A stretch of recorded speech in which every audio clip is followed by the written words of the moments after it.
haqqa tawakkulih la ruziqtum kama turzaqut thair tagadu khimasan wa taruhu bitanan. Jika kalian benar-benar mempraktekkan yang namanya tawakul, sebenar-benarnya tawakul, bukan tawakul di lisan. Dan ini kebanyakan manusia, tawakal Allah, ya Allah natawakkal, walakin laisa min qalbih, hanya di mulut saja. Idan la yaqa. Atawakul ala Allah hatta bidun kalam. Nahnu natawakkal ala Allah, walakin qalbuhu mu'allaq billahi faqat. Ba'da fi'li sabab, setelah melaksanakan sebab, maka di sini hakku tawakkuli, sebenar-benarnya tawakul.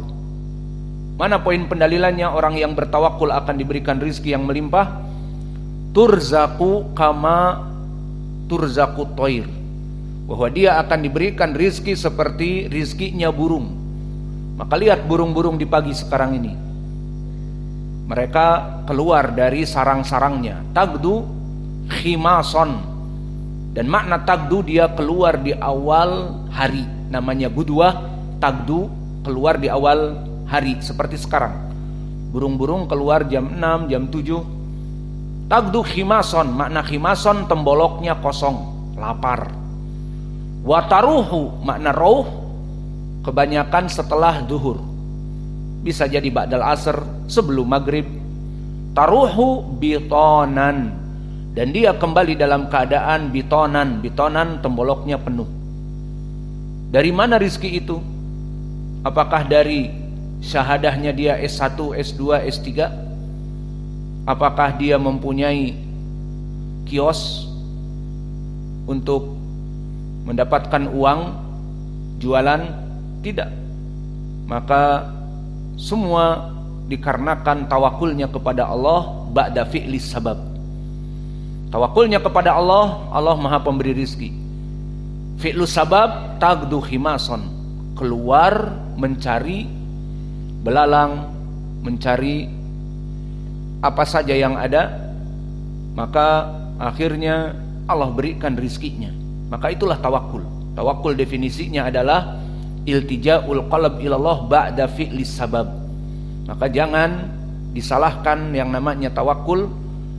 Yang penting tawakul maknanya berlepas diri kepada Allah, namun tidak mau melaksanakan sebab, maka ini bukan tawakul. Ini kesalahpahaman tawakul seperti orang-orang sufi. Maka mereka di saat berdakwah disebutkan di kitab Ihya Ulumuddin bahwa dari kesalahan sufi dalam memahami tawakul, pokoknya kita berdakwah, berjalan, khuruj, kemudian tidak membawa bekal, maka di padang pasir mereka bertawakal kepada Allah. Kif tawakul, sengaja nggak bawa bekal, lah tawakul kita berdakwah untuk Allah. Taib, nanti lapar, nanti haus di padang pasir, tidak ada warung, tidak ada kios, terus bagaimana? Jangankan membeli makanan, makanan untuk dimakan pun tidak ada. Tawakal Allah, ya akhirnya mati kelaparan dan meninggal. Maka tawakul yang hak, berlepas diri kepada Allah dari perkara yang diinginkan ba'da fi'lis sabab, setelah melaksanakan sebab. Kembali kepada masalah bahwa yang diinginkan dengan ba'ah mu'natu tazwij, maknanya dia mampu untuk memberikan sandang, pangan dan papan kepada istrinya. Dan permasalahan ini berbeda antara manusia dengan manusia yang lain, tergantung dengan pola kehidupan masyarakat yang ada di sekitarnya dan sebagainya. Jika yang diinginkan oleh orang awam maknanya harus mempunyai rumah, paling sedikit rumahnya mengontrak, dan harus dipenuhi rumahnya itu dengan perabot-perabot rumah tangga yang luks, maka standar kehidupan dia tinggi. Karena memang dia juga seorang direktur, dan yang dia nikahi juga sekretarisnya, maka rumahnya mewah. Adapun thalabatul ilm, menghafal Al-Quran, hadis, kerja serabutan, jadi tukang kadang-kadang, jadi tukang cendol kadang-kadang, serabutan, maka dia hidup di markas thalabul ilm, maka standarnya pun standar markas.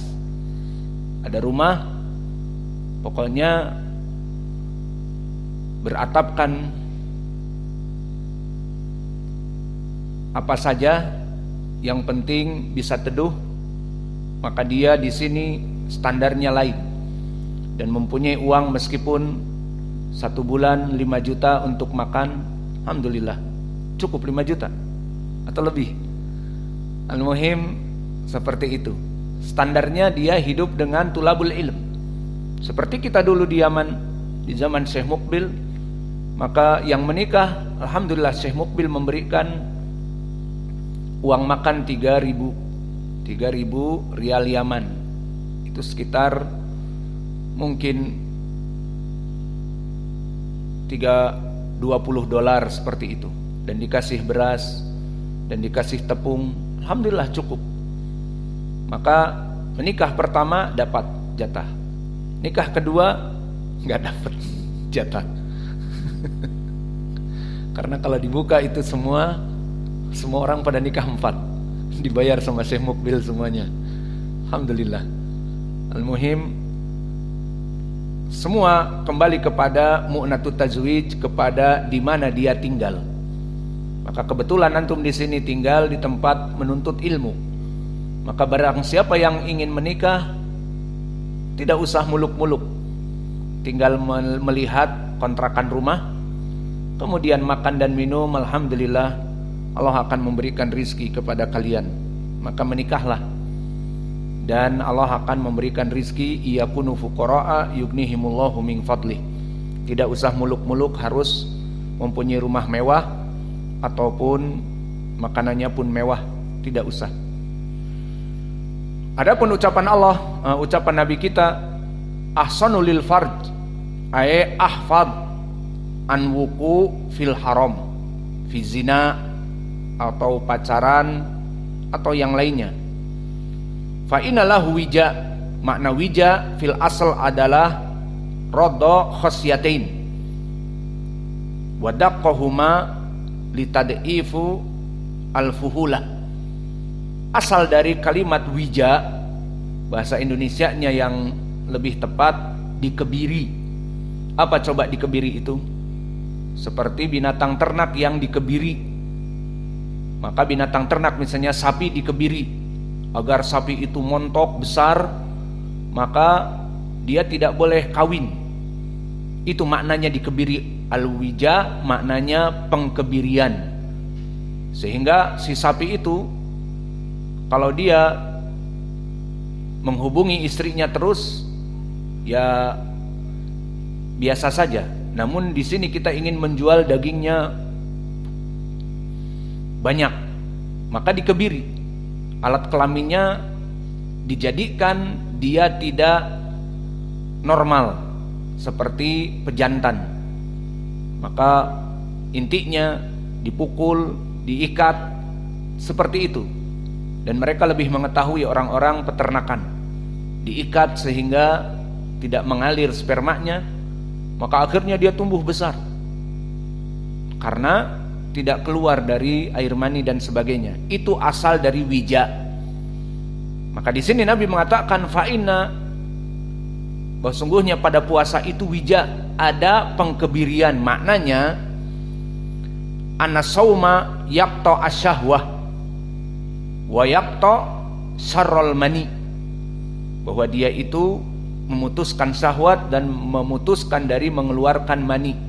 Kembali kepada makna wija lil hayawanat, mengkebiri sapi, ya seperti itu. Begitupun puasa seperti alat pengkebirian, maka dia menahan dari syahwat dan menahan dari mani. Wa syahiduna fi hadal hadis, dari faidah puasa terutama bagi yang ma'indahu zaujah, tidak mempunyai istri, walakin indahu quwwah fil wata', tetapi mesinnya 1000 tenaga kuda, 1000 dari horsepower. Mau dialihkan kemana ini mesin ini? Makanya lam yatayassar az-zawaj an yudfi'a qalilan min syahwatihi bisyam, maka dialihkan 1000 kekuatan tenaga kuda ini karena tidak ada penyaluran, disalurkan ke puasa, maka akan menjadi sedikit dingin. Likai yajtanib minal muharramat. Wa hadal hadis aidha rad ala haula alladhi yufti bi al-istimna. Maka hadis ini pun bantahan kepada orang-orang yang memberikan fatwa bolehnya onani. Maka onani, ada yang paham makna onani atau tidak paham? Orang Minang bahasanya lain. Tanyakan kepada Abu Qatadah. Masalahnya nanti aku nggak paham makna onani. Ini Ustadz ngomong apa ini istilah onani? Itu bahasa Latin. Onani bahasa Latin. Namun sudah banyak Indonesia menyerapnya. Pokoknya onani hukumnya haram. Mengeluarkan mani dengan tangan atau dengan kaki, bisa dengan kaki. Al-muhim mengeluarkan mani dengan perbuatan seperti itu. Para bujangan sambil lihat HP, di HP-nya yang dilihat matan al-ajrumiyah. Gimana mau istimna? Al-muhim seperti itu. Maka ini perbuatan yang haram. Kenapa? Karena Nabi di sini mengatakan kepada syabab, wa indahu quwwah, mayaqul idan falyastamnila fa'alaikum bisyam. Maka ini menjadi pendalilan bahwa puasa dari segi keutamaan, dan ini poin kita, poin pendalilan kita, dia adalah sarana obat bagi para jomblower yang mempunyai 1000 tenaga kuda dan tidak mempunyai pelampiasan istri. Ya sudah, puasa itu maknanya. Dan di sini bantahan kepada orang-orang yang menghalalkan istimna.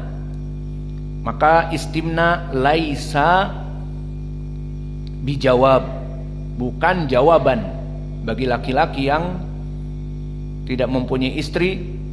Ya sudah, istimna saja, onani saja. Maka ini adalah perkara yang muharram, dikarenakan jumhur beristidlal tahrimnya dengan surat Al-Quran di surat Al-Mu'minun. Allah berfirman, a'udzubillahi minasyaitonirrajim min hamzihi wa nafthihi wa nafthihi. Bismillahirrahmanirrahim. Qad aflahal mu'minun alladzina hum fi salatihim khashi'un walladzina hum 'anil lagwi mu'ridun walladzina hum lizakati fa'ilun walladzina hum li furujihim hafidun illa ala azwajihim aw